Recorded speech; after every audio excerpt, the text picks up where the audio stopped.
All right, welcome everyone into episode 21 of the Hooley Brothers podcast. And Mike made the note in our outline, the legal drinking podcast. After 19 episodes of Zoom and then one in person, we're back right back here with Zoom. Mike, how you doing today? Not too bad. Happy Wednesday. Happy Wednesday, and we have a Sweet 16 and an Elite Eight to recap. So again, last time we were on recording during that initial Oregon State Loyola game, which let's just say it was not pretty to watch. It was not not the most aesthetically pleasing game to watch, but it got complete. I think we both thought Sister Jean and Loyola were going to come through there, but the Beavers continued their run. Uh, Again, they had to win all those games to win the Pac-12 tournament, and then got all the way to the Elite Eight after a win against Loyola here. Yeah. So we start with the Midwest, or are we gonna bounce around? Yeah, I mean, I was kind of going in order of like when the games happened. So Yeah. but Okay. Okay. Do no, that. but that's how it started. How about let's no, we'll go in the normal bracket order. Apologies there. I like that's where my brain went first because that's the last time we were on. But no, we'll start. Yeah, we'll go kind of you know, you know, left and then right. So a little bit of a reverse order here. So we'll start in the East with Gonzaga. So again, they face Creighton to start the day on Sunday, and West. I think what was that? I'm sorry. West. You have a note here that says East, so I Oh, blame you for then this. I had a lot of word vomit today. All right. Well, either way, we'll start at the top left. How about I'll that? start, ladies and Yeah. So we'll start at the top left. We had Gonzaga and Creighton, and I think your first note there, Zagorowski did all he could. Yeah, they're a pretty limited team. I mean, everyone's like limited against Gonzaga, and their first couple games they did benefit from a good break of the bracket, playing a 12 and a 13, and Zagorowski was kind of carrying their offense with a great 3-point shooting, and he did okay. I think he finished with 19 points, but you can just tell that Gonzaga was the way better team on the court that night. Yeah, and then I mean, a huge storyline for this whole tournament. Besides Gonzaga's dominating the run, kind of going within that, Timmy was an absolute force that game. I mean, the stash, everything in full form, getting a little cocky at points, but it's just so funny. You see the depth of this Gonzaga team because, like you said, Suggs wasn't really in the box score. Kispert didn't do too much. It's scary that they can dominate that much with two of their best guys, two first team All Americans, not even contributing that much. They still ran right through Creighton. Yeah, so, I mean, Suggs is a lot. Like some of his passes were absolutely ridiculous in that game, but I think a lot of the scoring did come from Timmy in the post, and also Nemhard. He's like the guy you always forget in the lineup because you think of the four starters, Right. the three we just mentioned, and Ayayi has like all different classes from freshman to senior. Then you always just forget about Nemhard, the transfer coming in. Yeah. There's a balanced wagon right now. Yeah, absolutely. And I think it's just like, yeah, they absolutely ran through that team there. And again, there's really not too much to say because, I mean, they just look absolutely dominating that game against Creighton. Again, Creighton a good run at the Sweet 16. I think that's kind of the best that they could ask for, especially when you saw the bracket break down this way. That it was kind of, again, really all that they were going to be able to do here. So, yeah, good run for Zagorowski and Creighton getting to the Sweet 16, but ultimately running into the train that is Gonzaga. And then the other game in this region, Oregon USC. So Oregon was fly high against Iowa. Obviously, they were, they scored 95 points, but USC really followed up their performance against Kansas with another convincing win against Oregon. Yeah, it started early with their defense. Like they had the 2-3 zone. They couldn't really get anything going. I believe Figueroa on Oregon, I think he finished the game 2 of 12. He was kind of in a blunder. And then on the offensive side, it was really much that the Mobleys did. It was a lot of their guard play with White and Edey. Just kind of, I think they both had 20 points apiece. And they just dictated the tempo of that game and just really put it all in Oregon. I mean, I thought the game flipped over from the previous game. It was like 5-0 Oregon. I'm like, all right, I'm feeling good about this Oregon win. And then ever since that, it was just complete domination by the Trojans. Duarte did try to get them back in. They had the late run at the end, but I feel like that posterization by Evan Mobley kind of just ended it for the Ducks.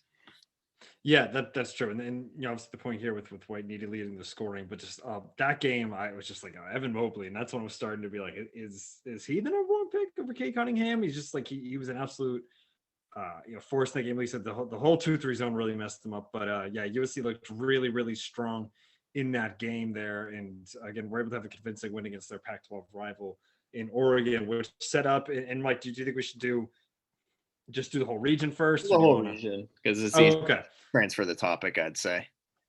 Okay, fair enough. So yeah, that obviously set up the USC Gonzaga matchup yesterday. Um, so I just could not get USC right as the mortal of this tournament as far as my betting goes. Picked Kansas over them, that didn't work. Picked Oregon over them, then I picked them to cover against Gonzaga, and that did not work last night. Gonzaga pretty much just it was in hand from the start. It was I think a 17-4 start to the game, and it never got any closer than that. In fact, it got worse. And yeah, Evan Mobley kind of disappeared that game. I mean, it's tough because they just kept turning the ball over from every time I look up, it's a crossing half court, then it's going the other way with Gonzaga, with Jalen Suggs kind of leading the front there, getting it to Timmy on the fast break there, and it just Gonzaga looks like an absolute wagon, and I don't know, just like I don't really know what else you could say. They just kind of dominated from start to finish there. Yeah, so I know you're mentioning like, oh, is Mobley above Cunningham? I think it's now to think on the other side of the court is Suggs now ahead of Cunningham. He finished like Yeah, one assist yeah, away from a triple double. I think it was 17, 10, and 9. And yeah. along with him and Timmy that night, they just look unstoppable. Like I think the thing that's scary about them in these last two games, especially, is like Kispert hasn't really done too much. Yeah, I texted you that last night. I'm like, the scare. I'm like, Kispert hasn't done anything. Like I think he Um, did a good job getting to the hole last night, but his like jump shooting kind of hasn't been there. It's bad. Right, which is like imagine if that gets unlocked, and then Ayai he was in some I think foul trouble too, Yeah. so again he wasn't fully there, and I might have heard this wrong last night, Mike, but did they basically just have the entire first team all WCC? Because it's like I know Suggs and Kispert were all American, then I know Timmy was up there. They said Ayai was like first team. Like did they just have the entire like 4 out of the 5 or something? I know it's 4 out of the 5. I think that's probably like why I didn't really like know too much of Nemhard for this tournament, because Right, I think exactly. everyone said like, oh, first team all conference. They had 4 of them at all different ages, but Right, it was exactly. just a perfect game for them pretty much. Because even when we talk about how White Needy had a fantastic Sweet 16 against Oregon, they were completely invisible. I think like Yeah, they only had like 11 and 4 points. So yeah, talk like a yeah. tale of 2 games there. Absolutely, and then obviously a scary moment early in this game with the ref falling down there. Luckily, he was, uh, you know, pretty conscious coming off there, and it seems like he was in good shape. I don't think he even went to the hospital, Yeah. which I know Barkley's kind of questioning that a lot on the program. I'll trust the doctors there, but Yeah. definitely a scary moment, and Dr. glad that he got Chuck. back up. Yeah, exactly, and he's in the Barkley lounger. But yeah, Gonzaga just runs through them. They're in the Final Four. First time since 2017, and they're looking to complete the job this time. And it's kind of crazy because this obviously hasn't happened in our lifetimes. We've seen it come close a few times, most notably back in 2015 with Kentucky that had their run ended by Kaminsky and Decker and the Badgers at Wisconsin there. So Gonzaga trying to complete that perfect season. And again, I'm a team that I picked that Kentucky team to finish it off, and I think I picked them in my bracket that year. But I remember watching games and kind of sweating it out at points, and it hasn't even been. I don't think Gonzaga's ever even. Oklahoma, I remember that game. They like came out of the gate. Oklahoma was playing almost a perfect game, and it didn't matter. Like they looked really really good out of the gate, and they just were maybe up at most 4 points at a time. Yeah, I think like Reeves got off hot. Like I think they might have been up to like even 8 early. I think like maybe like 17 Yeah, 9. but even then But like Gonzaga if like I was flipped watching the them, I'm switch.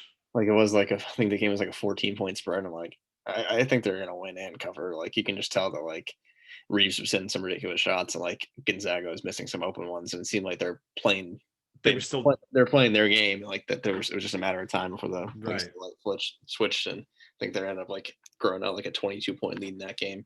Mhm. But yeah, even thinking back to Kentucky, like I remember like I think the Elite Eight game against like Pat Connaughton and Notre Dame, they almost lost that one. Maybe even Mm. the Sweet 16, they had like a semi-close scare, but it seemed like a lot of people were like, I don't know, I think Wisconsin can pull it off then. And then now it's like maybe one team, if everything goes the right way, can beat them.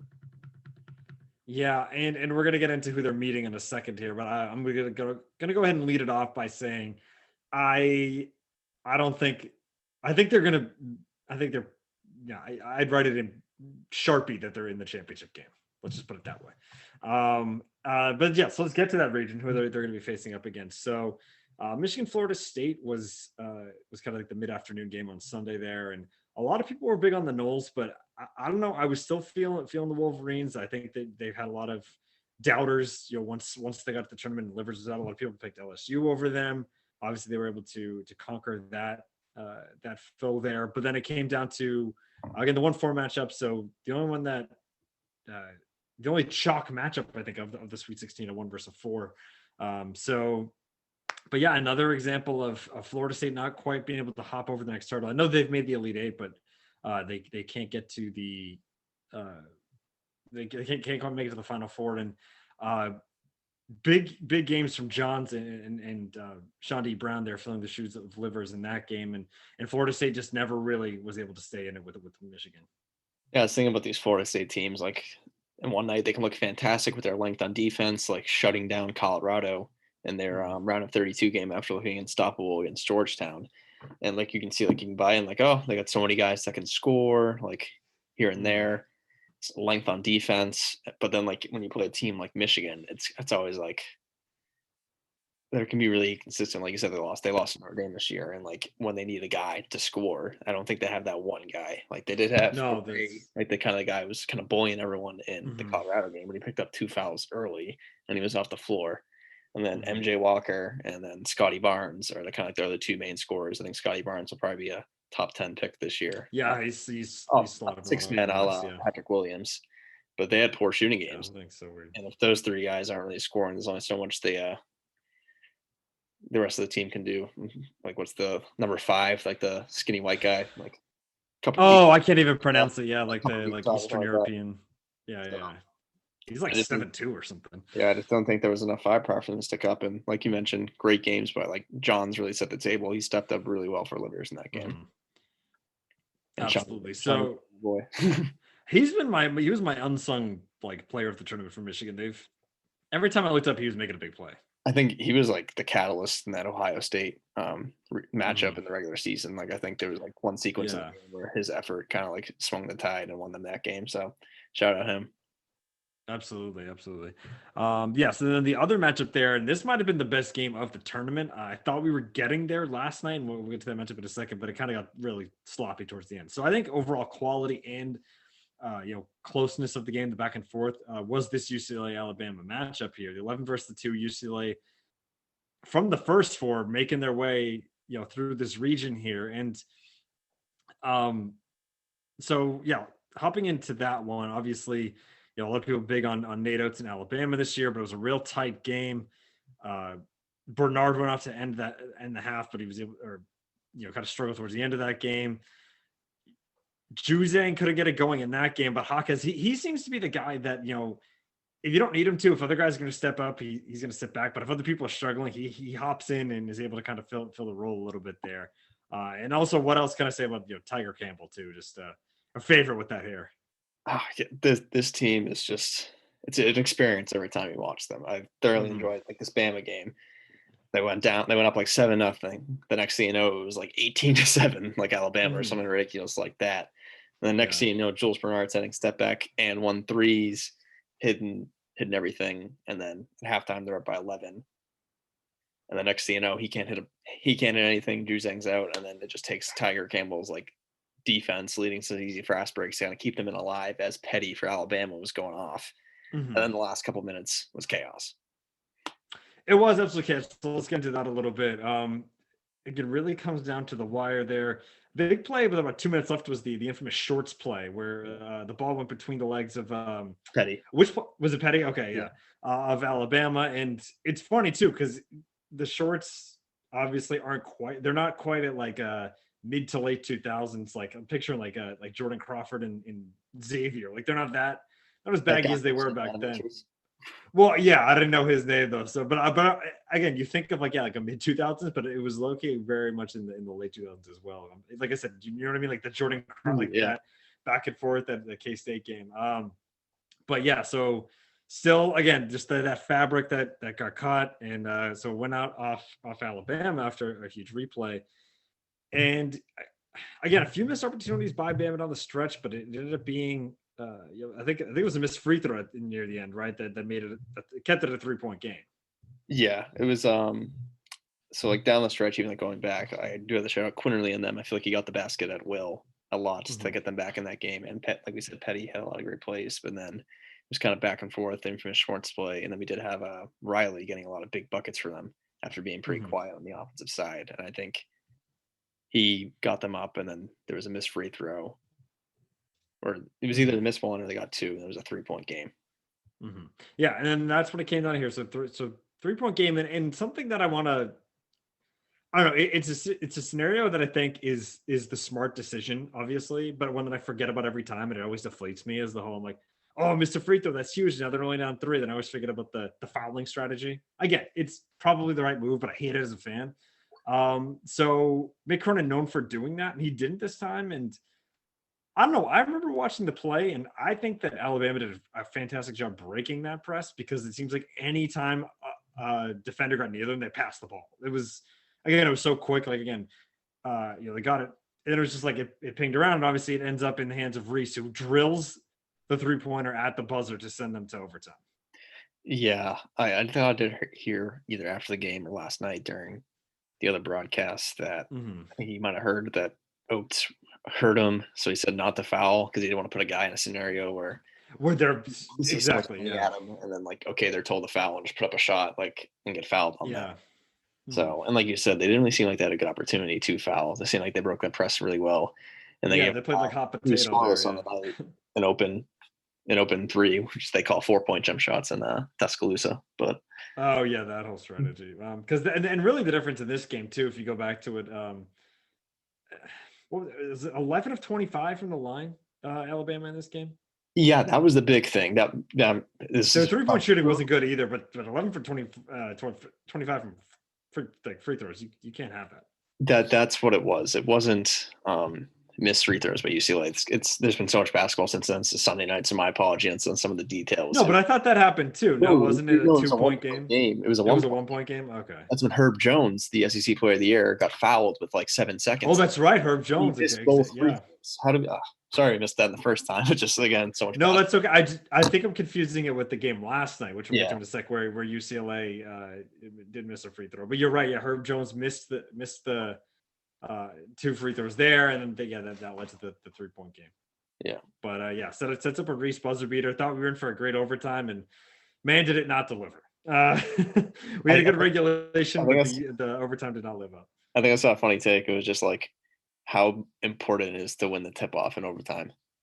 Because if you can score in that first possession, it just like Especially in college. I in mean, college because like we saw it was I guess they shout out Singleton. He was part of that run in the first half because like I think they were down. Like they ended up getting down like 8 points and then they ended up mhm, leading in the half by 11. And I think Singleton had some pretty nothing but net threes then, and he mhm. let off overtime with a nice three of his own. Then you're like, oh crap, now we're down three again, and then you kind of press them one possession, gets back down. Yeah, Singleton gets fouled and hits two free throws. So a little Singleton 5-0 run. Next thing you're down five, yeah. and you're like, do I go have to go for a three? And then they miss a three, and then Hawkins pulls up with a nice three. Next thing you know, 8-point game, the game's over. Yeah, yeah, absolutely. So, yeah, like you said, it was basically Hawkins and Singleton in overtime there, and Bama just it almost would have been a better game if that. No, I'm not gonna say the three didn't drop because that was such a like huge moment. You almost weren't expecting it, so that was cool. I just wish overtime was a little better, but UCLA able to knock off the 2 seed in that region, Alabama, which set up. Or do you have 45 something else minutes of there? Hawkins. 45 minutes played every second. What was that? He played Hawkins played all 45 minutes of Okay. that. Speaking of you're playing a lot of minutes, I'm going to get to that a little bit later on in the show with another player. But yeah. So I set up UCLA Michigan last night. That was the nightcap. Really, the only good game of the Elite Eight. Again, we talked about the Gonzaga game, and we'll get to the others in a little bit here. But yeah, just it was a close game. Let's put it that way. It might not have been a great game quality wise. There was a stretch there in the second half where it did get. There was actually baskets being made and Michigan was down a little bit there, but they were able to kind of mount a little bit of a comeback. But absolutely horrendous box score there after looking at the game after. Yeah, the box score doesn't give justice because there were moments of the game because like Michigan, I think was off to like a 15-4 run to start the game because in the first half, I believe UCLA didn't score for 6.5 minutes, and that was a lot of like they said they played a lot of minutes the other night. I could tell Cronin Mhm. was early on. He like took out Campbell for a minute put in like took out Hawkins for a minute, took out Juzang Mhm. for a minute, and tried to give it like a minute early in the game for everyone, and it kind of just set their Mhm. offense kind of in a spiral. And it was great basketball from then on because Johnny Juzang went off in the first half. I think He he had, did. He had I what think it was, 17, right? I think I was gonna Or was say it 18, 18? 18 on 8 of 10 shooting, I think, Okay. Yeah. So and he got them into a 4 point lead at the half. yeah, if he doesn't do that, I mean, that's a completely different game you're talking about. Because like you said, Michigan was up a lot early, and you need it because no one else was scoring. I think there was a certain point of the game, pretty deep into the game, where I think only three people had scored for UCLA. At halftime, I think he had all the buckets, and then Hawkins had like two offensive rebounds, one for a putback, one that got fouled, made two free throws. Then Campbell had like two threes, and the rest of the scoring was him. I think at that point it was 34-25 in the second half, and then that was Yeah. when Dickinson missed the free throw, and then Juzang just can't stop hurting that ankle. Yeah, but I mean, yeah, that did suck. But obviously, he wasn't out too long. He comes right back in and Well, almost picked up that's like when nothing happened. I was nervous that like once he went down, you can tell there's a lot of Michigan fans. I They think did go on a bit of a run. they go on a run right away, and I don't think they scored until he got back on the floor. And Yeah. yeah, it was just a lot of Dickinson down low. And I do get a shout out Nuuba on UCLA. Cody Yes. Riley was Yes. in a lot of foul trouble in that game. And even though Dickinson did kind of eat him up right there for a couple minutes there, he played Yeah. a lot of great defense in the first half of that game. And even when Riley, he did get a couple big buckets down the end, but he did end up fouling out again. And Nuuba Hmm. did do a great job at the end of the game. Yeah. So obviously, yeah, like you said, Dickinson kind of took advantage with Riley out of the game in foul trouble. So UCLA was up. I think they got up about 10 or so, and then Michigan was able to close that gap. Obviously, and then I think you worded this pretty well, like a rock fight in the final minutes. It was just for a while. I mean, like I knew it was gonna be a low scoring game, but I thought it would really get into the high 50s, maybe flirt with the low 60s. But only one team made it to the 50s. So kind of breaking down what happened late. A few shots did not quite go down. And forgive me, Mike, on the order. Was it the first? Mike Smith took the first shot, right? And then It was, like yeah, it was Wagner took it to the basket, got it from it was a 50-47 game. He got fouled, made both free throws. It was a 50-49 game. And then they had, I think it was a couple misses. They traded misses, and then had to start fouling. And they fouled yeah. Juzang, a 94% free throw shooter, did end up rimming out in the second one. There was a nice call by Mhm. Howard. I think he froze him between free throws Oh, one. the timeout. So yeah, I ended up getting it to a 2 point game. Yeah. So then that set up Wagner to take Wagner, that three pointer that he straight up airballed, yeah. and then it was a good heads up rebound from was it Smith or Brooks? I think it was Smith, right? No, that's I'm getting all these details I'm getting confused. the guards confused. Yeah, yeah. It was Again, we've had a lot of basketball to our so brains it the was last it couple of was weeks. Wagner made the two free throws with like 35 seconds left, and that's when they ran Mhm. the play. UCLA got into action very quickly, and then kicked it to Hawkins for the corner three, missed it. Right, that was a Then I they didn't came I back. didn't like that 3-point call. Then they came back down. Wagner airballed the three. Brooks kind of rushed the putback. It was Brooks, yeah, he And then really if he dribbled that out, that they was would have had a much better shot. the trading misses I talked about because then Yeah. that's when UCLA had to play the foul game. I mean, Michigan had to play the foul game because they had a couple fouls to give to the bonus. Mhm. Juzang went one of two, and then with like 6 seconds left, they were able to run a play for Mike Smith. Right, okay, yeah, 'cause you're right. This whole like it was just like an insane like a lot of misses that happened down the stretch. And, So, UCLA shared both the games. You're confusing like what's I know it was absolute insanity. So yeah. So now that you're right, yes, it was the miss shot from Smith that goes out of bounds off UCLA with .5 left on the clock, and they again that's not a lot of time, but they are able to get a shot off there, and Wagner misses at the buzzer. So I mean that was a much closer look. You can't really blame him for that one, especially again with not a lot of time. You pretty much have to catch it immediately released there. But UCLA they from first four to Final Four. Haven't we saw it 10 years ago with Shaka Smart and VCU.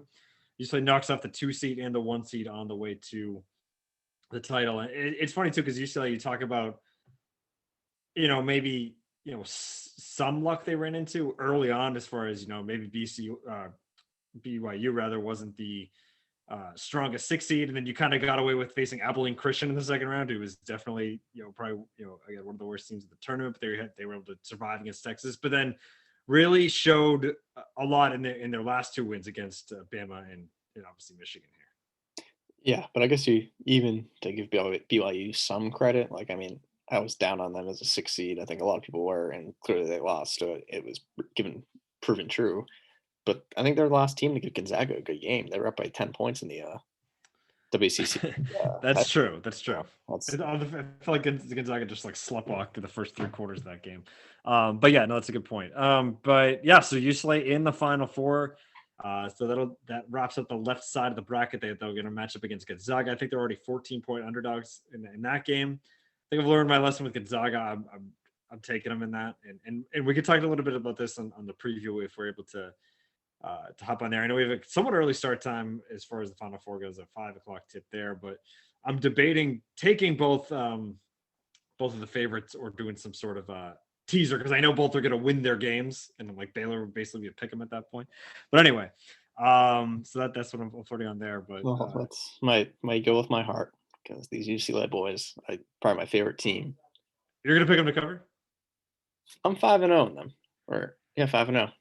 All right, it's almost the unstoppable force meets the immovable object on these. Yeah, they've both been perfect. Yeah, because I would have been 4-0 on them. They're both perfect on covers. I got the Oklahoma line weird, so a lot of people probably did win on that one. That counts as a win. But anyway, yeah, I'm just hoping I'm just not doing that. I hope it goes up another couple of points by tip off. Yeah, we'll have to see. We'll have to keep our eye on that one. But anyway, and of course, one last comment on that half the bracket. Can't wait for all the Adam Morrison replays. The what? The Adam Morrison. Oh, because it's the Gonzaga. That's the crime play, right? Who was it? Was that Batista with the shot, or is that a different? No, that was the what a game! What a game! They faced. Okay, it might have been Batista with the catch at the end too. Anyway, but because I remember it's like Morrison didn't get the last shot. But anyway, yeah, that's true. A rematch of the Adam Morrison crying game, and you have to think that's not going to happen again. Just how the season's gone. But yeah, congrats to UCLA. I really, just like you mentioned before, a really fun team is all I have to say. Yeah, Juzang's awesome. Hawkes is awesome. Like I said, Tiger Campbell, great name, great hair. Can't do much better than that. Mick Cronin, Hep Cronin.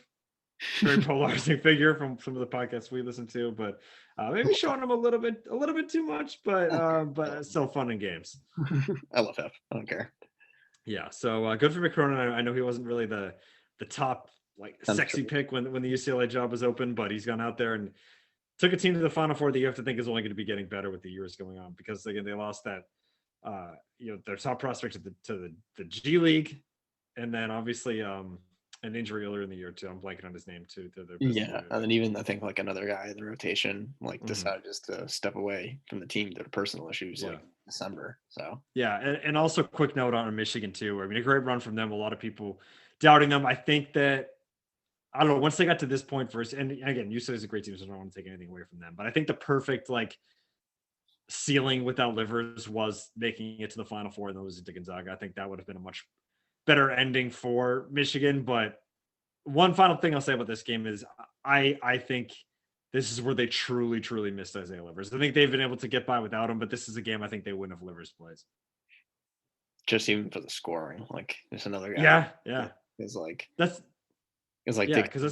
Dickinson can't really get his own shot. I feel like the guards, Smith and Brooks, aren't really the best. And I did want to agree, but he can't create his own shot. So yeah, and I did want to get to you talk about Hunter Dickinson. He had 11 points last night. That led the team for Michigan. So that's not a good sign. I did want to get into. I know we were kind of talking about the ugly box score, and I want to specifically focus in on the Michigan side here before we move on to the right side of the bracket. But I mentioned Dickinson leading the way with 11. I couldn't believe that when I saw it. I mean, they did only score 49 points, so it kind of makes sense. But I mean, he was 5 of 10. Johns was 4 of 5. I thought he's the guy that should have maybe taken more shots. He was kind of dominating in the paint there. Franz Wagner, though, the big one, 1 of 10. Mike Smith, 1 of 7. Eli Brooks, 3 of 8, not as bad. But again, Shawnee Brown, he had 8 points, 9 rebounds on 3 of 5 shooting, 2 of 3 from three-point land. I think he's a guy that should have got some looks later on in the game, in my personal opinion. I think if you give him another look, this might break down a little bit differently. But he didn't really take a shot in the last, I think, few minutes of the game there.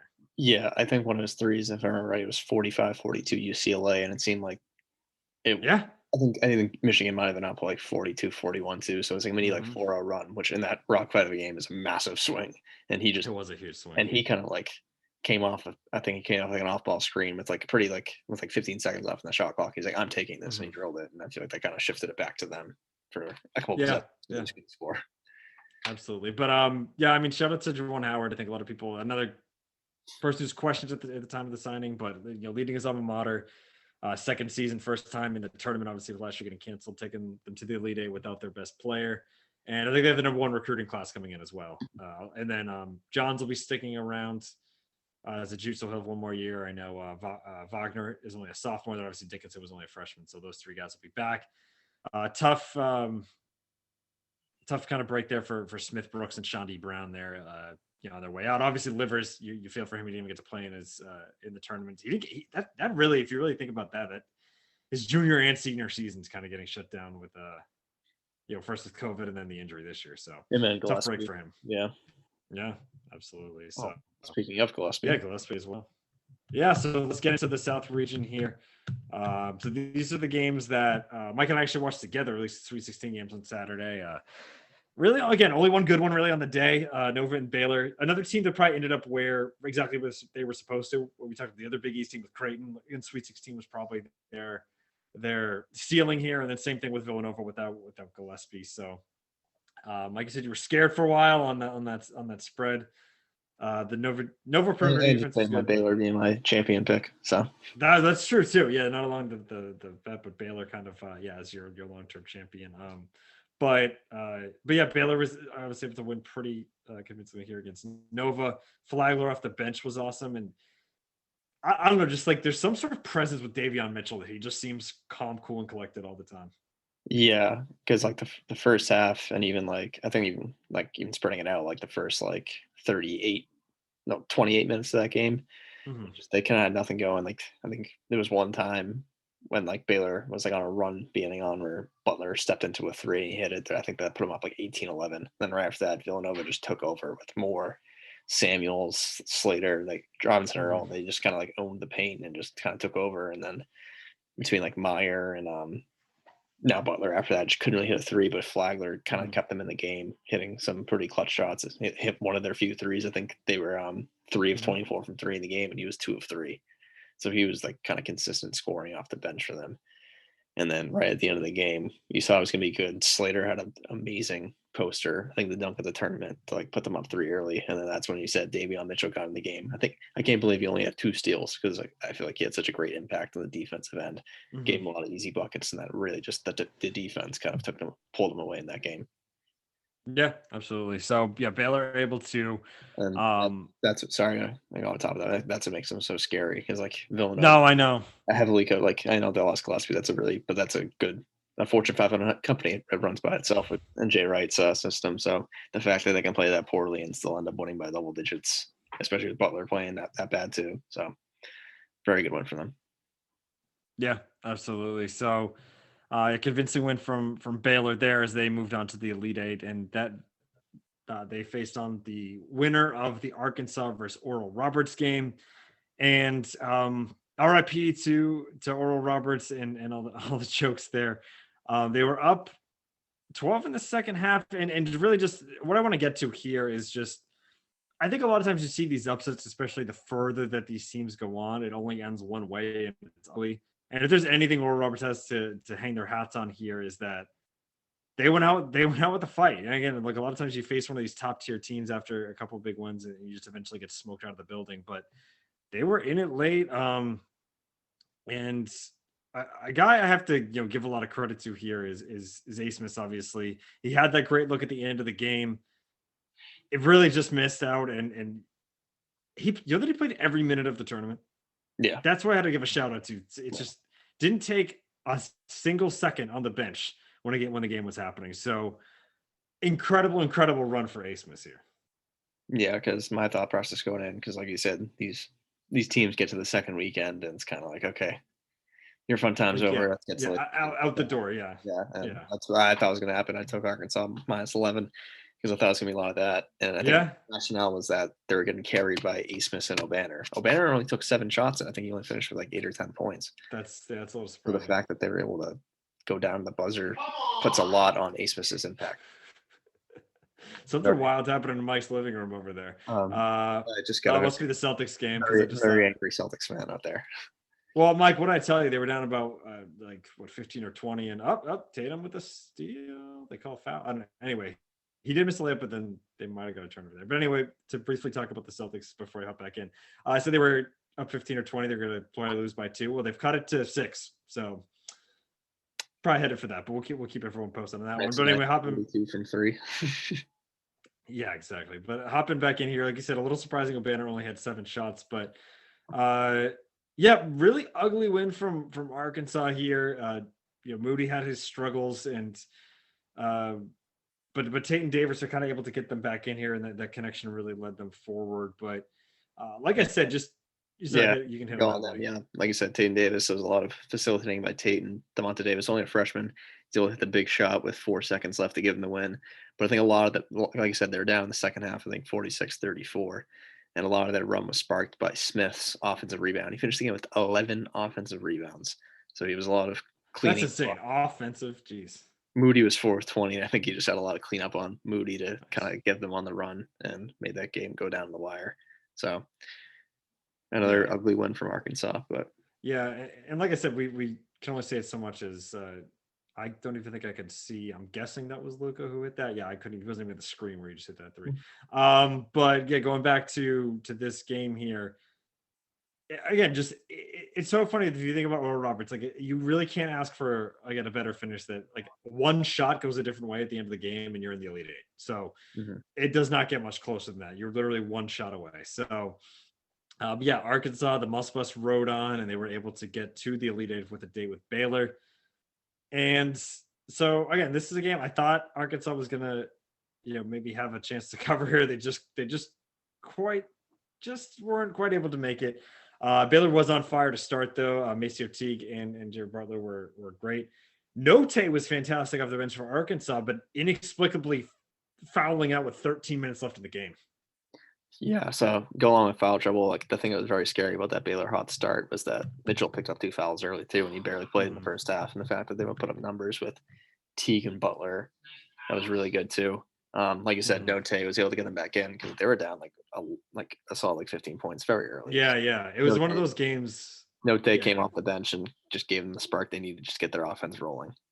Yeah, I felt like Mike for the I'm trying to think of like a lot of these Elite Eight games, maybe not well, more so I guess the first 2 games. I feel like I watched the exact same game where a team went up big and then they kind of came back at the end, but not really. So, and we'll get to the last one in a second here, but yeah, just you clearly knew who the better team was, and it's been a great story for Arkansas all year. A revitalization of that program, and I think another thing here where your season, you obviously want to win this to get to the Final Four, but given the expectations of just looking at it from kind of a macro level as far as the whole landscape of college basketball, this is probably about where they should have ended up. The Elite Eight lost to probably the second best team in the country. Yeah, like I said, I'm my favorite team all year, but I knew their ceiling was Elite Eight, so I picked them the Elite Eight, and that's what they did. Right. I mean, I thought they were going to lose. I just, Yeah. the covering, but Oh, no, I I mean, broke even this night, and we'll get to that in a sec. But go ahead. yeah, they did do a pretty good job. I mean, like you said, Moody had another bad night, and Tate and Davis were able to do okay, but they caught it within 4 points, and they were getting stops only down 4, and they just couldn't really hit that one shot to make it a 1 possession game. The next thing you know, Yeah. Macy OT got back-to-back threes, and it was a 12-point game. Yeah. It was Yeah. over. So, Macio Teague's three is really what carried Baylor to the Final Four and really showed the coach Drew there. Inherited an absolute disaster of a situation at Baylor following the terrible incident from the 2000s there, but he's able to take them all the way back to their first Final Four since 1950. So Baylor truly back on the map here and getting into the Final Four. So now going to the remaining Final Four team, my least favorite region of the weekend, the Midwest. So we kind of started again. We recorded during this game. That Loyola Oregon State game, yuck game, as Mike has put it here on our note sheet here. But Loyola just couldn't do anything. They had chances to get into this game, and it was just absolutely. What do they have at halftime? It was like 17 points or something. It It was was something bad 24 like to that. 16. 24-16, right? Oh, I'm thinking of 17 that Oregon State scored in the next game, but anyway, we'll get to Yeah. that in a sec. Yeah, I mean, obviously, Cruntway took them here, but couldn't quite do much more. And I don't know. Oregon State just kept rolling on, like I mentioned before. They had to win all those games just to even get into the tournament. Ended up as a 12 seed, and yeah, I don't know. It just they were able to get through. We got to the Elite Eight. Yeah, because like you expected that big run from Sturgeon, Sturmeme, and Loyola, Chicago, and anytime like they got up to the point, it was I think like Thompson would hit a big three or someone else would hit a big shot. And even when they got it down to six, like they got that turnover off the inbounds where it was like off like a shin, off a knee, and that guy Mhm. got a pretty good look from three to make it a 3 point game. It's like a minute and a half Yeah, left, missed it, and the magic ran out, and when all the it was they went from Sister Jean to Wayne Tinkle. Wayne Tinkle leading the Beavers to the Elite Eight here, At and on the other at Hinkle Fieldhouse, right? And then all right, now so let's wrap up with Syracuse and Houston, the nightcap on Saturday. Um, thankfully, had a few beverages in us at that point because we even watched some of that from outside of my porch because again it wasn't really the best game. The zone is dead as Mike notes here. Um, Buddy Bayham couldn't quite bring them back into it. They had a chance to go up. They were able to tie it at 20 apiece, but Quentin Grimes, obviously the best player for Houston, hit some big shots, and Houston was never quite able to sneak back into this game.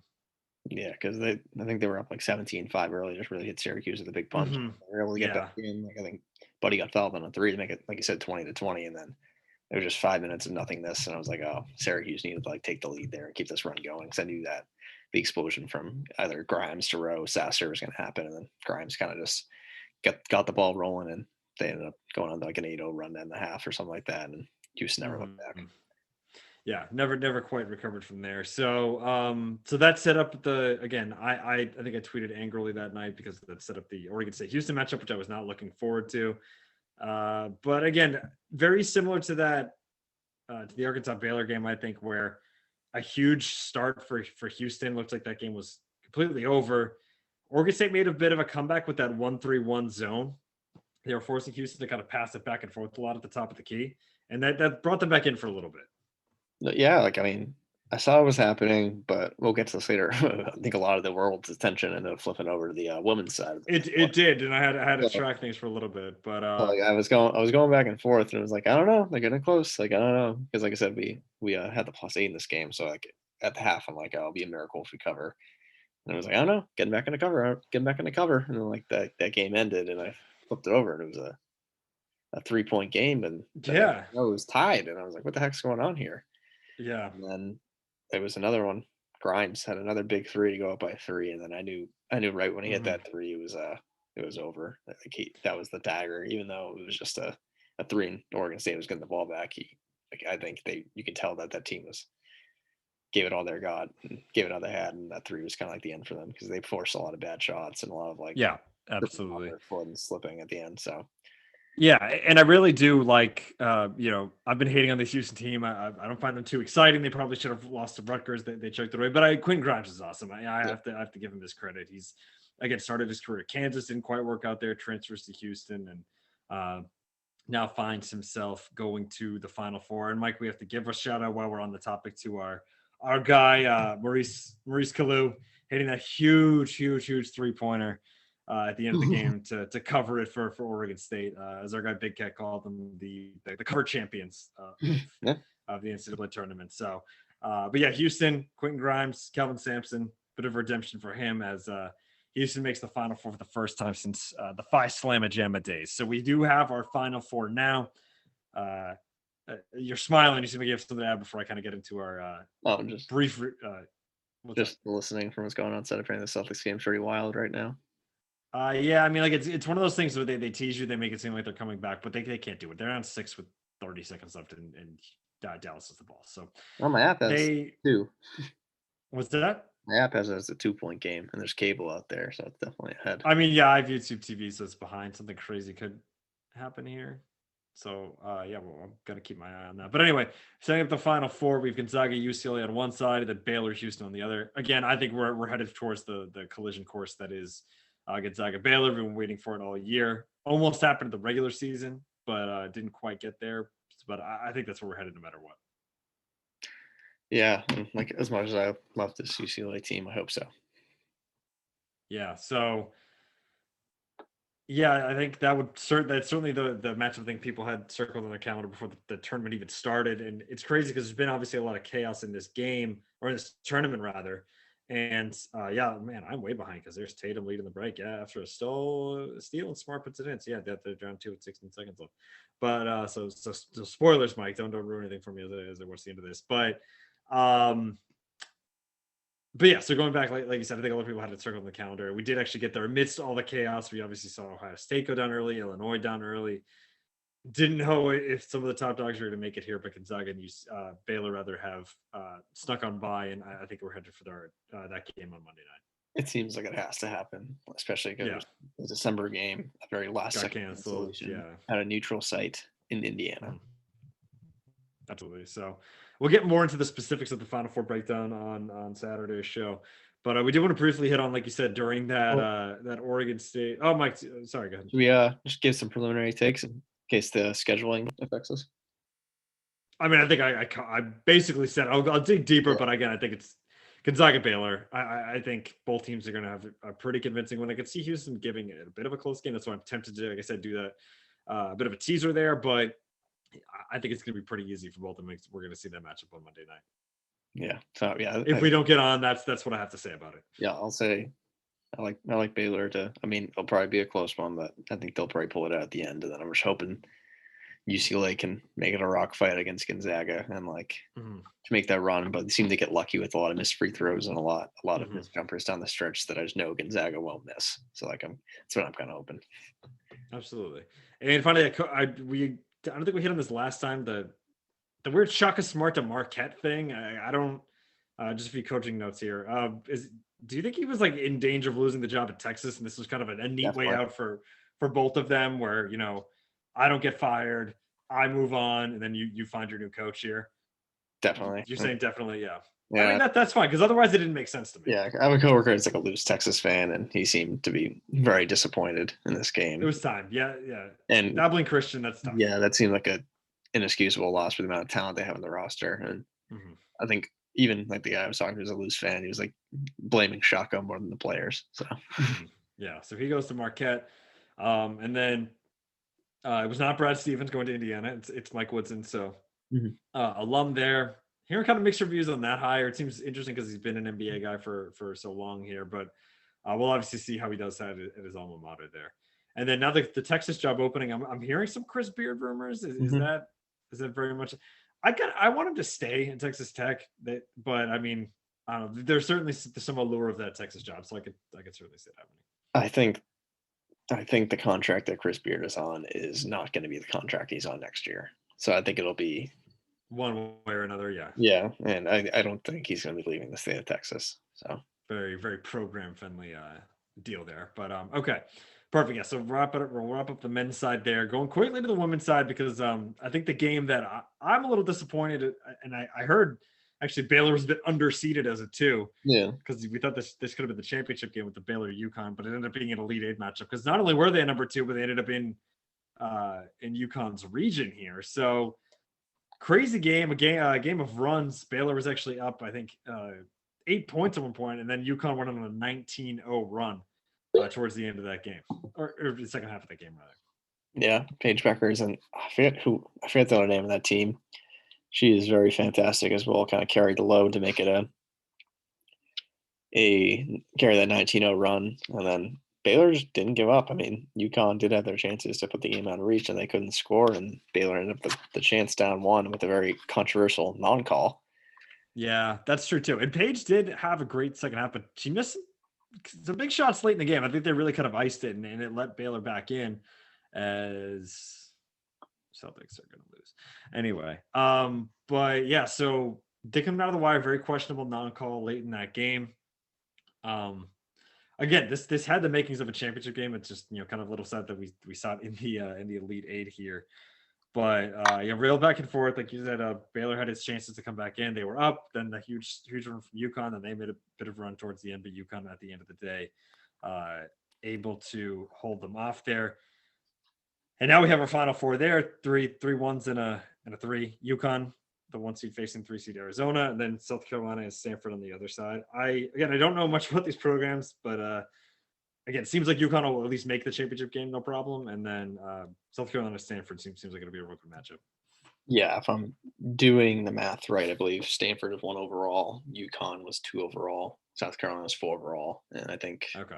might have been NC State or Texas A&M. I think they were the Okay. 1 and 2 in that region. Yeah. I forget what the order. All I remember is South Carolina ending that huge win streak a few years ago. Yeah, I watched that game. The end of that game when South Carolina did play UConn this year. I forget the name. Their center is really good. But I'm rooting for a Stanford UConn matchup just because I picked that in my women's bracket and to see the crowd shots because you know who plays for Stanford? Oh, wait, I do know this. Is it? Give me a hint. Is it a sibling or a Sibling of a athlete. Is it Russell Wilson? Russell Wilson's sister. Okay, I thought I was like, I couldn't remember. I had someone else's. I'm like that'll be nice, like Easter Sunday game. Paige Beckers and UConn, Gino against like the great Stanford program, who is the number 1 overall seed, I presume. With the again, they're gonna get the crowd shots of Russ. I don't know. Mm-hmm. So it'll be like a nice game to watch. Absolutely. All right, yeah. So one thing I'm going to take a brief down. We'll wrap up with the Celtics before or after we do our baseball preview. But how many times do we see professional basketball players that have to miss a free throw just chuck it off the glass? Like you have to hit the rim. I think they just aim for the front of the rim because I'd almost rather have you make it than that because then it's like at least you're probably trying to hit back rim and it just didn't work. But it worked for that game too. Well, yeah, I know it did. I know, yeah, I remember that for Jaylen Brown 3. They lost the game, but still, yeah. Anyway, just a quick sidebar there. But yeah, let's get into it, Mike. Tomorrow's April 1st, opening day for baseball. We're at again such a great crossroads here between the tournament wrapping up. We're getting into the Final Four and baseball starting tomorrow. So definitely getting excited. We had a weird season last year. It was tough to get into it with the COVID. I mean, obviously getting to the playoffs, but the actual season was hard to get into, especially with the Sox having an awful season around here. But let's get into a little bit of a preview. And I know we've kind of spent almost an hour here on the tournament, but I do want to hit on that before we wrap up here. So I'll leave a lot of this to you to kind of dictate how you want to go here. I know we have some picks here. I didn't know if you wanted to go kind of by division or team. Yeah, I'd say we go division by division. I already preloaded each team's over under wins, and I figured we can kind of go through, maybe give a couple takes on these teams in the division quick, give our picks for the over under of each team, and then in the end, the division winner. And then when we finish the league, we'll go back and pick our 2 wildcard teams, and we'll do the same thing for the NL. And then we can go to our rapid fire, our CS picks, our World Series pick, and then after that, I got all those lined up. So then we can get some briefly into the awards. Okay. So just rapid fire. Yeah. So I'm gonna go. So starting the AL East, I'm gonna go not in order of the win totals. I'm gonna go from last year. So start with the AL champions, the Tampa Bay Rays, at 86.5. That sounds right on the money. I'll go slightly over. You're gonna go over? See, I picked the under. I think the Rays are gonna have some slight regression. I know. I don't think I actually don't. I mean, we'll get to this a bit. I don't know in the play. I'm thinking 87. Literally, that sounds like perfect. Yeah, I don't know. I just feel like a lot of their, even though I did draft one of their bullpen arms last night and Pete Fairbanks, I don't know. I just think they're gonna have some. That's fine. They're gonna be a little fatigued from their workings last year. They lost Snell, and that seemed like the only guy that can go deep in some of these games. Because even they do have Glass now as an ace in the background. Yeah, I expect some slight regression there. All right, let's rapid fire these. We're gonna be here all night. I don't know. I thought I was saying we can give a brief 30-minute breakdown on some. All right. If you got the time, I do. They're the defending champions. All right. So, apologies. I just I know we've been running long here, but you know what? Yeah, whatever. We got 2 big things going on. We'll have a long show today. Fine. Yeah, this was one I was planning on being a long one. I warned them a couple weeks ago saying, hey, we're gonna have a recap and a season preview. It's gonna be a long one. We're gonna I barely. always thought I always forget what time we started. I guess it was closer to 9:15. So we're It was still under after the the hour end of mark that, here. I remember. All right. Let's go. We don't have to spend much time on the Celtics and Bruins because Yeah, that's gonna be they're like in the middle. that'll be rapid fire. Okay. And some of these All teams right. briefly mentioned. Okay, I so already kind of regret my pick here for the Riz, but anyway, let's go. all right. Yankees at 96.5. Over. You're going over. Yeah. I hate how much I love the Yankees this year. And I want to be wrong mostly, but I think they'll win the division, but I think they'll win like the Red Sox used to win, like a 93 win, like type of team. okay. It's all about health with I'm going them. to pick everyone to go over, and it's just not mathematically possible. Oh yeah, I get that. Yeah, it's just like, well, you're gonna be right one way or the other. Right, exactly. I mean, I can't get them all wrong. But yeah, so like it's all gonna come down to health for them because like you have big boppers and Voit, Stanton, and Judge, but they've seemed to get really banged up, and like Gary Sanchez too, but he's striking out so much, so it'll be a very interesting side of the Bronx. Like hopefully get some Yeah. back with Well, Cole's obviously awesome, and then I could see Kluber having a sneaky good year as well. I don't know. I think he's gonna stink. I'm just a Kluber guy. I mean, I don't know. Well, we got Herman coming back. Severino is also going to get back from TJ at some point of the year, so that could be a team that peaks late. All right. Okay, then we're going to go probably, I'd say, either the most exciting or second most exciting team in the American League this year, the Toronto Buff Jays. Let's hear that total. 87.5. Over. So through these three teams, we've both I've taken 3 unders and you've taken 3 overs. Yeah, again, the more I'm like, okay, well, these actually don't take away from it because it's not like, I don't know, these are just like, I don't know, metrics. Anyway, go ahead. Yeah, so I mean, of course, we got to be very excited about this team with the young second generations of Guerrero, Biggio, and Bichette, free agent signings of Springer, who is going to start in the year with an IL, Simeon, and then the other guys in their team like Gurriel, Lourdes Gurriel, brother of Yuli on the Astros, Teoscar Hernandez, freaking Rowdy Tellez. So some big boppers, but outside of Ryu, it's going to be a lot of young pitching like Nate Pearson. So definitely can go either way there, but they're definitely an exciting team. Vladdy and Bo Bichette, man. Yeah. So next up in the standings is actually, believe it or not, the Baltimore Orioles at 64.5. Oh God. They did. Oh, that's crazy. We did worse than the Orioles last year. Right. This is so low, but I'll still go under. Because it's so low, I went over. I think I don't see them getting past 70 wins, but you're gonna kick my ass in this whole thing. I have no idea what I'm talking about. I'm just expecting this division to be like average.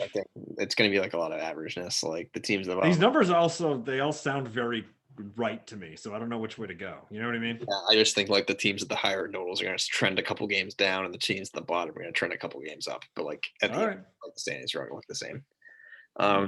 So yeah, I'm going to go slightly. I'm going to go slightly over in the Orioles just because they have some young guns coming up. With I think Mountcastle is pretty good for them. He's only like 24 and a former first-round draft pick. Adelaide Rushman, I think one of the top prospects in baseball. The catcher should come up for them, and then the return of Trey Mancini could stabilize that lineup. So I think we slightly better. And finally, the hometown boys, Boston Red Sox at 80.5. Oh, over. Definitely over. Yep. You got to take over on these boys. I think they'll win like 84, 85. Yeah. Like I think they might be the definition of an 82 and 80 team. I think they're a team that if if we had last year's playoff format, they could maybe sneak in.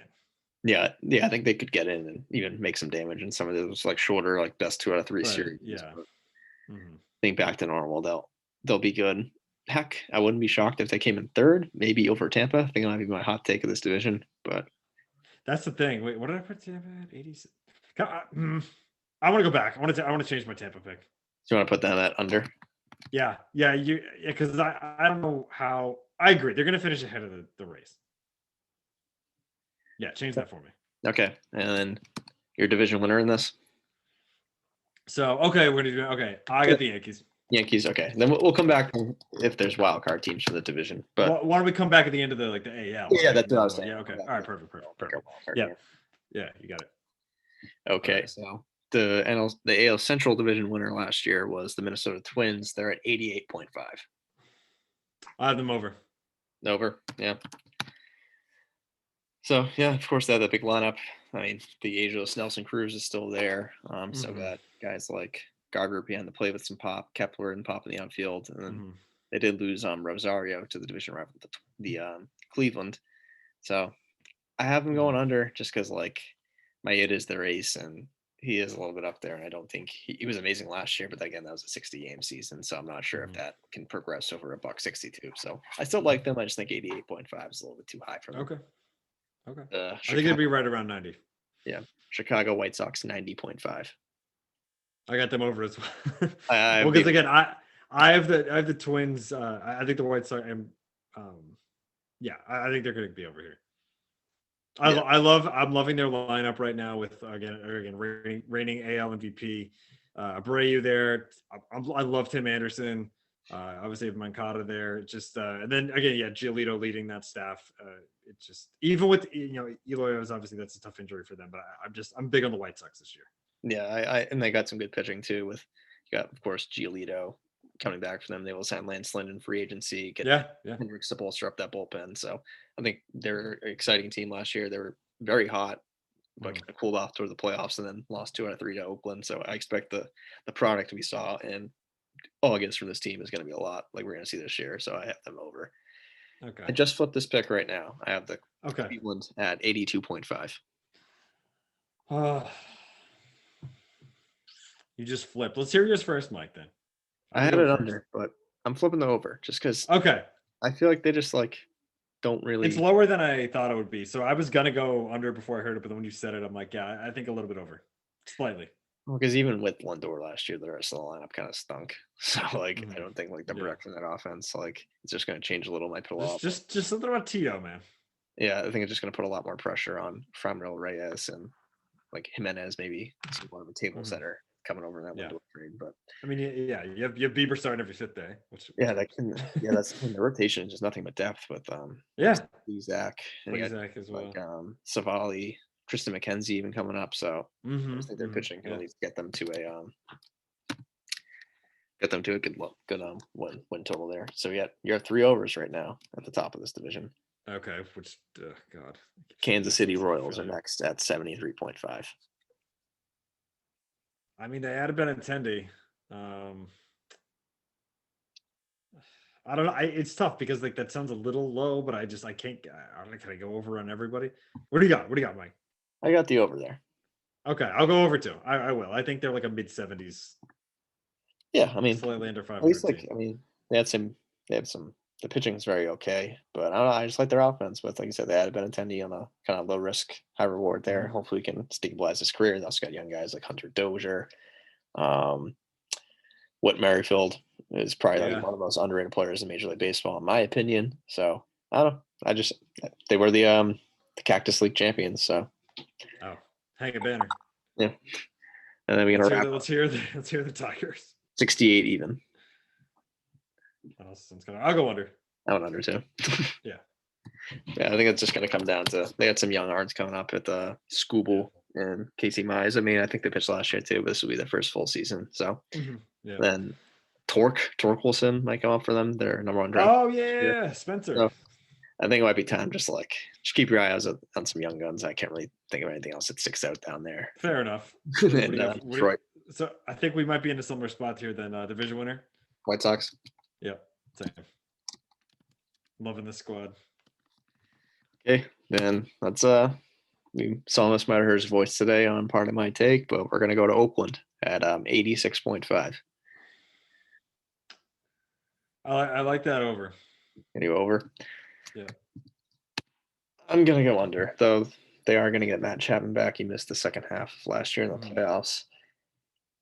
I think Simeon was even though he did have a down year last year, he's kind of a Hmm. nice stabilizer in the middle of their lineup, and they did lose a couple guys. So it's a lot of I just their think, offense is heavily reliant on the mats between him and Matt Olson, yeah. and just a lot of like guys like I mean they're I pretty underrated with like Loriano and like Mark Canna, but mhm. just I just think every year there's like, all right, this won't work again, and then it does. So it's that's my why Cleveland logic. Like I get that. I just think that this might be the year yeah. where they regress. And Okay. then we have So let's hear for. Houston Astros at 87.5. That seems low too. I don't like these all seem so low. Again, I don't think Houston's gonna win like 100 games here, but I think they're like a low 90s team. I So took the I'm gonna over go as over well. again. Yeah. It was like, I mean, Greinke's still there, and some of their young pitchers between like Urquidy, Christian Javier, they looked pretty good in the playoffs last year. Fremel Valdez, sorry, I know I was forgetting him too.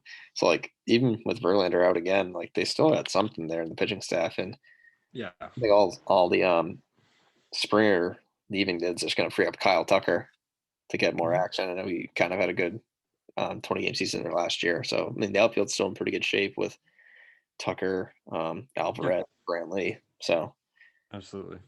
I think they're gonna be All good. right. Seattle What do we got for Mariners at the 72.5. the Mariners are ahead of the Angels by Yeah, so they're much. sneaky game in third last year. So, okay, these totals all sound so low. So that I one don't was me know. too. I Like, thought that was really low. I yeah, I'm going over. I went over too because I don't know, they got some young guys. Kyle Lewis, Jared Klenick's coming up this year at some Yeah. point. Like, Taylor I still don't Trammell, think they're ready, but I mean, I don't know. It seems really low. Taylor Trammell kind of is coming over from. He was kind of a big chip in, I believe. It was what trade? Like I think maybe like the Bauer trade from Yeah. Cleveland. Yeah. I think that's right. This is I think it's 3 Um, deal. San Diego was in there, so yeah. they had some young guys. I feel like last year like, they weren't that good, but if you stayed up late, you'd see some massive Mhm. dingers. So it's something if you're Absolutely. watching some late night baseball. The Angels 83.5. Under. I went under too, just because I mean it's hard not to get excited about their line. I Yeah, don't know. They're low. it's just I so. always forget they do have Rendon now, but still, I don't know. I'm thinking like 78 to 80. Who's pitching for them? Can you name one pitcher? Is Otani not pitching anymore? He's pitching. He is pitching. So Oh wait, I almost drafted someone. I had my fantasy draft last night. It's a name that I knew. Dylan Bundy. Yes, Dylan Bundy. Thank you. Well, that's the one Um, guy you're thinking about. Yeah, that answers the question. Fair enough. All So right, then what do we have for we're wrapping up with the Texas Rangers 67.5. under? I'm thinking the under two. I actually put money on that under. I just think Again, I'm like, I gotta go somewhere. I don't I Pitch don't it know a very I don't know who's pitching from them. Like I know yeah. that they're moving on from Odor. Like what's his face? Andrus is hurt. They have Chris Davis Yeah. now. No, yeah, Andrus went to Oakland, right?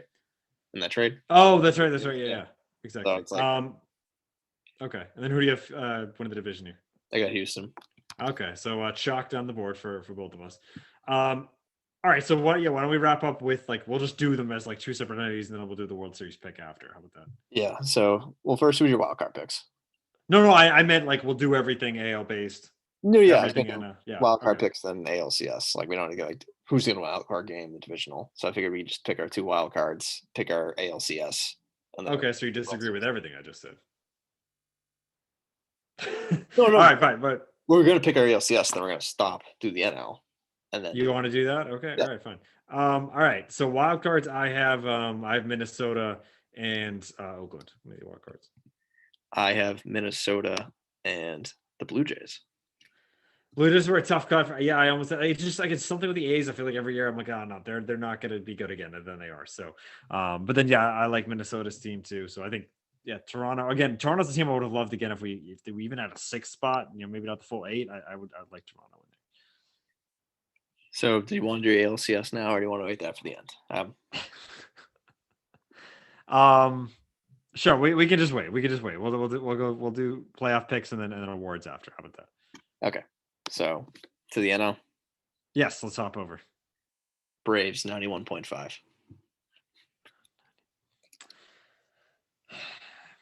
That's a tough number. I'm gonna go over. They're a good squad. I'm going over. I think that's another one I have money on. I think they're Yeah, I thought about. I was like, wait, no, that's definitely over. in second place last year was actually the Marlins at 72.5 is their total for this year. 72. See, I hate this. Keep falling into it. I'm gonna go slightly over. I think they got a I went over on good these two little teams. squad there. I went over on these two Still. teams. Yeah. The Phillies 82.5. I'm gonna go slightly under. I think they'll be about 500. Me too. I think they're. Like I said, the Red Sox are an 82 and 80 team. I think they're an 80 and 82 team. Yeah. I might go right down the middle. 81, 81. Yeah. So yeah, I mean, But I mean, yeah, they have pieces there, obviously, but I don't know. Yeah, so like I guess quickly going to the last two dreams, like the Braves, they're 1 game away 3 times in a row against the Dodgers. Yeah, Uh, yeah, they're a really good team. They kind of brought everyone back. You got to get some healthy pitchings back between Fried and Soroka. You got to look at some of the rest of their staff, like Ian yeah. Anderson. They're They picked up they're Charlie Morton too, so I think yeah. No, they have a good squad. Marlins. He will be a little late to camp, but I'm excited to watch Sixto this year. 6-0 And then the Phillies, I don't know. I just don't really know where the pitching's coming from here too. Like of course you have Nola. Harper, Real Muto, except for Alec Baum. He had a pretty good showing at the end of last year for them. So Mm-hmm. yeah. And then the most polarizing team of the offseason, the New York Mets. 90.5. 90.5. Mm-hmm. I want to go over, but I think that's a little high. I think there'll be high 80s. Okay, yeah. I thought it was gonna be a wet fart. I thought they were gonna go fully into the Mets, and I'm like, No, I think they're on the way, but they're not quite there yet. yeah. And then finally, the last team to win a 162 World Series, the Washington Nationals. What are they at? 84.5. 84. Slightly over. The over there as well. I'm thinking like 80, 86 wins or something. We line up pretty well with this division. Okay, all right, we're on the same page. Again, the Mets. I love the Frankie Lindor pickup and all the spending that Uncle Stevie's doing over there. But yeah, I think they're a little early. Yeah. And then I'm assuming you have the Braves. I have the Braves as the division winner here. Yes. Okay. Hop over to the Central. The winner last year was the Cubs. They're down to 79.5. 79.5. I mean, this is gonna be an ugly division. I think they're a little better than that. I think they're kind of in our Red Sox Phillies range here. I go over. I don't know. I see some regression there. Okay. I have the under, but I'll write down the Okay. under for you. It's. I just wouldn't be shocked if it's like the trade deadline and they sell some pieces. Chris Bryant's out the door, maybe. Yeah. Yeah. No, that'll be. I could see that one going either way. Yeah. But the return of Jake Arrieta might be fun to watch. Hopefully, he can get his footing back in a familiar setting. Probably one of the other big trade acquisitions. Nobody alluded to Frankie Lindor. We got to move on to the not the Arizona. The Arizona Cardinals. Kyler Murray. The St. Louis Cardinals. They're at 87.5. 87. This is tough because I just think this is going to be an absolute we talk a lot about mucking it up in college basketball. I think this division is just going to be. I actually like the Arenado pickup. What did you say? 86.5? 7.5. 87. Oh, 87.5. I almost want to heat. Can I hold on? Yeah. So I'm gonna pause. We can go rapid fire. We can go rapid fire the rest of the division. Reds 81.5, Brewers 82.5, Pirates 59.5. Okay. Cardinals. And I'm gonna go Cardinals and Brewers both a little under. I think this is gonna be an ugly division. How about you? So finish the rest. The Reds and the Pirates. Reds were at what? 81.5. I think they're gonna be pretty good. I'm gonna go slightly over for the Reds. Yeah, I think this is gonna be because they were 81. Can you repeat the Brewers again? I got a lot of numbers. 82.5. Sorry. Oh, Cardinals were 87. Okay, yeah. Scratch everything I said. Okay. Cardinals under, Brewers over, Reds over, Pirates over. Over. Okay. I had Cardinals over, Reds and Brewers under, Pirates over. I just think the Cardinals are going to run away with this division. You think they're going to run away? Okay. All right. My team to watch last year. I do with the Cardinals. Because I did really like their lineup because it's like kind of stacked with like Suarez, Moustakas, Senzel, Aquino, Votto, so on. Yeah. But like, I don't know. My last image was that playoff game when they just like nothing but strikeouts. Yeah. That really kept them alive in that series was Trevor Bauer, who's out the door. So it's a lot of now pressure on Sonny Gray, who, in like, yes, he was fantastic there, but if you can look back like 2-3 years ago in New York, he was very bad. So and the Brewers, just their lineup's fun. Who's pitching? A lot of the same. They have Woodruff, and I can't really know. I mean, Burns is pretty good. Yeah. I think just more of like the fourth and fifth day. So I just had the Cardinals Right. running with this division. And the Pirates, sure, I went over. Why not? Yeah, that's very, very low. Yeah, no, I think the Cardinals are going to win the division as well. I think the Brewers are going to give them a bit of a fight, just Mm-hmm. because they seem to figure things out. I think Council's obviously a good manager over there, and um, you have I think a solid outfit now. Add Jackie Bradley Jr. there for some I defense, forgot but about that. Yeah. him, Yelly, and Low Kane. So I think we'll keep it tight, but I got the Cardinals winning the division. The low, the mid to high 80s. I think it's gonna be just like a weird division. Okay, now to the NL West. 103.5 is the Dodgers, the defending champ. Over. Over. Yeah, that's. I think they'll. You could have. It's like the Gonzaga spread. You could have Yeah, said just about anything there. I would not be shocked if they get to a 108 like the 2018 Red Sox. Not really much more to add on to that. They're just. Yeah, I mean, they're absolute wagon. Like you said, they added Bauer. It's insane. you gotta say something when the second highest win total in the National League is 9 games out of first place. The Padres at 94.5. I thought they were going to be a little bit more overhyped because I do see them coming down a little. I thought they were going to be like 98 or something. So 90, 94.5. Mm-hmm. I'm going over. I went over Screw it. too, just Yeah, because like I think they're kind of trajecting that way. And yes, like you might expect like some regression in the offense, whether it's Tatis or Cronenworth. but you But had they added Snell and they added pitching between Snell and Darvish. I feel like, and yeah. they added some bullpen pieces too. So like, Hmm. I think their pitching will keep them in any game. Yeah. Um, so I might just go rapid fire here at the end. Both the Do it. Giants and the Diamondbacks are at 75.5, and the Rockies are at 63.5. Uh, I'll take the under for Giants and D-backs, and that's just so low for the Rockies. I'll go slightly over. I know they traded Arenado, but they still have Charlie Blackmon. I don't know. I went under in all 3 teams. I think both the Padres and the Dodgers are going to kick the crap out of the other 3 teams in this division. Fair enough. Just like And, that number is so low. and another team I have circled on maybe actually placing money on is the Rockies under. I think they are going to be putrid this year. All right, you convinced me. I'll flip over. All unders. Yeah, because I realized I'm like, well, the Orioles under was low too, and they actually like I might have to revisit. I think like they I'm more faith around them. And then No, that's why I'm saying that. I'm like, I can't say under on the Orioles, but then go over on the Rocket. It just doesn't make sense. So, like all right, cool. Stories at the door. Yeah. So, and then Dodgers, I'm guessing. Yes. And then my wild cards are the Padres, obviously, and then I'm going with the Brew Crew. I think they're going to sneak in at that 5 spot. I of course have the Padres, and then this is going to be my hot take: the wild card, the Natitude. No, that's not a bad pick. I think they're probably under the kind of like the Blue Jays, the 6th team on my list here. I think their last year was just like like Strasburg's a little bit hurt. Like just don't play him all year. Mm-hmm. Like just a lot of the guys. I almost wish we extended pretty far, and yeah, I think they'll have enough to get into this game. Yeah, I do almost wish we had I mean, not this most recent year, but years before. I do almost wish we had 8 was a lot. I do have to admit for baseball, but I almost wish we had the old NFL like 6. I think that would have been perfect. I had some tough cuts on my list. Yeah, like what the, or even like get crazy with it, a 7, and just have like the like pennant or not the pennant, like the President's Trophy equivalent, like.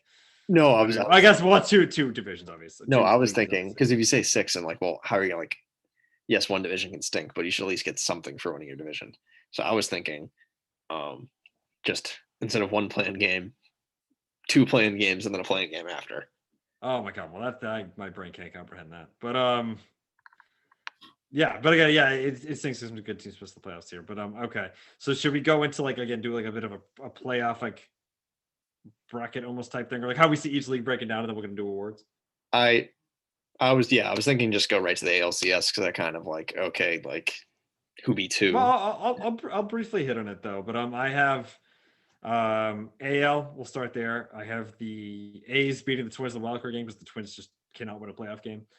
Then I have the Yankees taking care of them pretty easily to get to the LCS. Then I have the You know what? I think I wrote this down, but I'm starting to wonder if I disagree. Yeah, I think I originally wrote down I have Houston beating the White Sox, but I'm going to pick the White Sox to make it to the ALCS, and then the Yankees come out victorious and win the AL pennant. Yeah. So I'm only gonna okay. So I can add in. So I'm I mean, gonna if you just want to skip to that's fine too. I wrote this all down. yeah. So I guess keep track of that. I'm gonna speak to mine right now. I just for the record book when we go back at the end of the year, I'm only gonna have ALCS on record. Okay, fair enough. So I Of guess Yankees for White Sox. yeah. So I'm gonna have the Twins finally getting one win off the Blue Jays, and then they're going to be playing the high win total of the American League, the Chicago White Sox. Okay, all right, that's a And take. then I had the White Sox beating them. And then we have a Yankees Astros 5 game set. Heated rivalry, heated playoff series. And I have the Astros coming up on top of that Okay, because they have the okay. number. And then I have Tails all this time, the Astros, just the Okay. pesky bug, just won't die, Okay. Okay. beating the All young right. We got some differentiation here. I like it. as a getting revenge on the 2005 World Series in the ALCS. Yeah. Okay. How about in the NL? So I have the upset of the Nats beating the Padres, Okay. All right. Get spicy. setting up a rematch of that Dodgers Nats playoff series from a couple 2019. years ago. Except this time I see the Dodgers getting their revenge Yeah. handedly. And then flip to the other side of the bracket, another rematch in that same playoffs of the Cardinals and the Braves. Except Okay. I think that's going to go like 2019 with another heartbreaking Braves Okay. loss in Game 5 to the Cardinals. Okay. And then I have the Dodgers over the Cardinals in the NLCS, setting Yeah. up a rematch of 2017. Okay. All right. I'm seeing So you had, by the way, you had Yankees over White Sox. Red Sox. So I don't know. I see it breaking down very similar to what we saw last year. I just think this Braves squad is too talented. So I have Padres beating the Brewers in the wild card game. They then match up with the Dodgers, and again they have to run to the Dodgers again. So again, not quite their time. I do also have the Braves Cardinals rematch. I do have the Braves coming out victorious. I don't see a repeat of 2019, like you said. I think this team was so close last year. Now you're adding Soroka back into the mix, and I think they're going to just a little bit more skewed over the Cardinals. I don't know if it's just a lot of that I read. I mean, I actually really do like the Cardinals, but I saw a lot of mixed, you know, division picks as I did some research. But I do think we're set. I think the Braves and Dodgers are the two best teams out there. Unfortunately, though, I do see the Braves coming up a little short again, as the Dodgers are just a complete wagon, and I have them winning the NL pennant, setting up a classic, you know, age-old matchup of the Yankees and Dodgers in the World Series. And I guess I'll get right into why I'm here. I do have the Dodgers going Drake back to back and beating the Yankees in the World Series. Yeah, it's like you want to make the fun pick. That's why I kind of It's want like just the kind their of chaos with like the oh Nats, yeah, the yeah. Astros getting there, but the Dodgers are the best team. So Yeah. Okay. Perfect. So we'll keep this on the record. We'll check our math in early October. Mhm. But let's get into some awards before we wrap up MLB here. Before we get Mhm. into the day games tomorrow, which I'm excited about. I know they kind of screwed that up last year. There was like 2 day games, but glad to have that back on the schedule. So um, here I'll go ahead. I'll lead with the AL, and then you can kind of go back to back. If that um, works. Or did you have something else here? I think I do have it by AL and NL, but I think it'll probably be more fun to stick with the award. So I'm gonna go rookie, Cy, MVP. Okay, yeah, that works. Too. Here, you can go first then. Here, let me get mine out. Okay, so I'll do one, then you do two, then I do the other. So I'm gonna start in the AL. This is definitely a hometown pick. I know Jared Kalenic is probably the favorite, but I'm gonna go with Bobby Dahlbeck just based off power. Like gonna do like maybe like a little bit short of Pete Alonso, what he did back then Okay. with his 50 home run rookie year. Good value. I think he was Okay. like, when I looked at the odds, he might have been like plus 1700. So that's definitely a hometown pick. So I just wanted to get that out. Okay. All right. I have a technicality pick. I know you think this guy's gonna come down a little bit, but a guy who had a big impact already, and that's Randy Rosarena. Now, I just love him. I want to believe in him. I know it was a very limited sample size last year, and this could be a bit of a gamble, but You're talking about a guy with experience. MLB works weird like that with the whole, if you didn't play enough regular season games, it counts again. So I'm going with the Rosarena to take this home. And in the NL? And then in the NL, wait, oh, did you not make yours? No. Figured we'd do one. Oh, you can do both, and then I like the but 1-2-1. here I like the 1-2-1. the 1-2-1. Okay. Hold on. I had my list up here, Mike. Apologies. Here, let me go to my docs. I had it on my computers. I didn't want to have the call crash on me, so let me bring it up here. So, I have Brian Hayes. The Brian Hayes. The Pirates. Yeah. Again, I had to do some research for that. Again, I was like, who are even the hot rookies this year? And I saw a lot of people picking him, and so I'm going with him. This is what I'm going with the technicality. 6 toes. Okay. Yeah. That's a good pick. All right. So you want to start us out with the Cy Young? Yep. Again, staying pretty boring here. I'm just going back to back. I mean, it's Bieber fever. I think he was just an absolute force last year. I think he's going to run it back with Cleveland. Very nice. I was tempted of going full Leo and giving Garrett Cole his first Cy Young, but there's no fun there. I'm going with, because I think they're going to be the high win team in the AL. Give me Lucas. Also a good pick. Also a very good pick. Very good pick. Again, good. I'm glad that we're differing, but have some good picks here. Another one I might put a little money on. Okay. All right. And then so in the NL, yeah, DeGrom. Okay, I have that too. I don't know why I wrote Jared. I thought about going Walker here. Last year, I really good year, I did put a little future on him to win the Cy Young. Didn't work out. But you're talking DeGrom with some semblance of an offense this year. That's been his problem his whole career. He's been fine. He just hasn't gotten. So even if you don't look at wins as that important, I think having them in addition to that's going to really help. And you see like 1.8 ERA, but you see like a 10-8 next to it, it might be like, But if you see like, well, that's like the King Felix Cy Young. Yeah, if you see like 15-6, maybe. Mm-hmm. Okay, and then for the MVP, I'm going to be insanely boring in the AL and go Mike Trout. Okay, I also long I think he's due. That's what I think too. It's like, it's almost like, I mean, great, LeBron's got a long time with MVPs, but for a while it was almost like that. And I'm gonna, I think I'm gonna kind of lead this into my next pick here, but I wish I could pick 2 NL MVPs and not an AL MVP, just because. Okay, you know what? Since you picked Trout, he was my pick. I had a very, very dark horse in mind, so I don't know which one I want to officially put in the books. I think I'll officially go with Mike Trout, but Mike Trout. But keep an eye out. Tim Anderson. Yeah, I think he was up there with him and Abreu. I mean, Abreu eventually won, but I feel like he was it was down the 2 White Sox. I thought. You know what? Throw Tim Anderson on there. Let's be a little bit different. Yeah. Just because you threw Trout. If you went with like Ramirez, I would have stuck with Trout. But I was like, let's get crazy. We'll go Tim Anderson. And then while I'm on the NL, like I said, I wish I could pick multiple. Even though I went with again, I didn't want to pick in fantasy tonight, and I went with Ronnie Cooney Jr. I'm going with Juan Soto for the NL MVP. That is my pick as well, Juan Soto. Okay. He's gonna be awesome this year. I also wanted to pick Tatis, but again, I think he might have a bit of a junior slump, if you want to call it, because I know he came up late in 2019, and then I still think he's gonna be awesome. It's just I don't know if he'll be as awesome this year. Okay, perfect. So I think that hits them all then, right? That checks the boxes. MLB preview is done.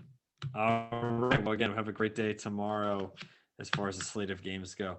Like you said, rapid fire. Well, Celtics lost again tonight, so that's fun. Yeah, all I have to say. They're in 8th place. They're just a frustrating team to watch. I was thinking of setting up the laptop with the TV, but I just didn't care. I knew it was just going to be down by 15, back within 3, lose by 5. It's the same game over and over again. It's the same game. I've watched a lot of basketball recently. I needed a night off from seeing the hoop. Well, I had my baseball draft, and so I need something background. Celtics are playing, and then obviously I chose the ending of Deadpool 2 on cable. So that's honestly, it sounds way better. But so 23 and 25 on the season. They're still in 8th place. The one thing that gives me some, The crazy thing is like they're obviously not getting anywhere in the top 3 in the conference, but the sad thing is poorly they played. The 4 is just wide open. Like 4 through 10 is wide open. So they're gonna find their way in the playoffs some way or another. I would hope they could avoid the first 4 part, but whatever. I think it's things where it's like, oh, it's right there, it's right there, it's right there, like the path with the Patriots all year. But Yeah, a little it's mathematically more likely, but it just probably isn't going to happen. I don't know. Just Yeah. what this seems frustrating. Smart and new acquisition Fournier struggling, like you said. Aren't your notes here anyway? But yeah, I don't have much there. And then you want to give a quick Bruins minute as well? Yeah, Bruins won it overtime, 5-4 last night, down 4-2 late in the third period. Well, not late. I think like 12 minutes left, and they were able to come back and win in a shootout. But again, just a lot of madness on offense, even with Marchand and Carlo coming back. So Tuca's still out, and yeah, it just seems like really middling right now, especially luckily Philadelphia's struggling parallel with us, and we have a lot of tiebreakers over them. So just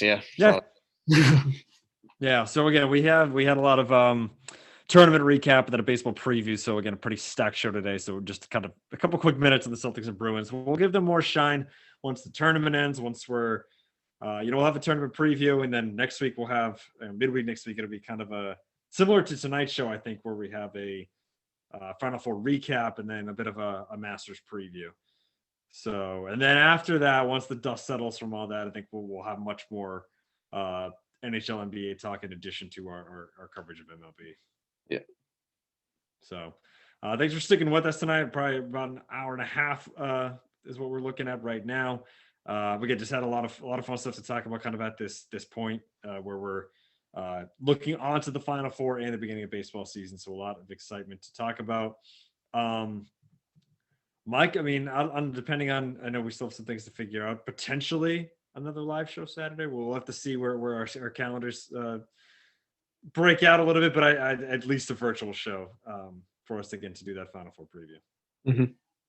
So yeah, we'll obviously we'll have a show one way or another for you. Again, give a bit of a Final Four preview as we are down to Gonzaga and UCLA and Baylor and Houston there. And then we'll obviously have again an exciting day of baseball tomorrow. So thanks everyone for tuning in, and we'll see you this weekend. Thank you.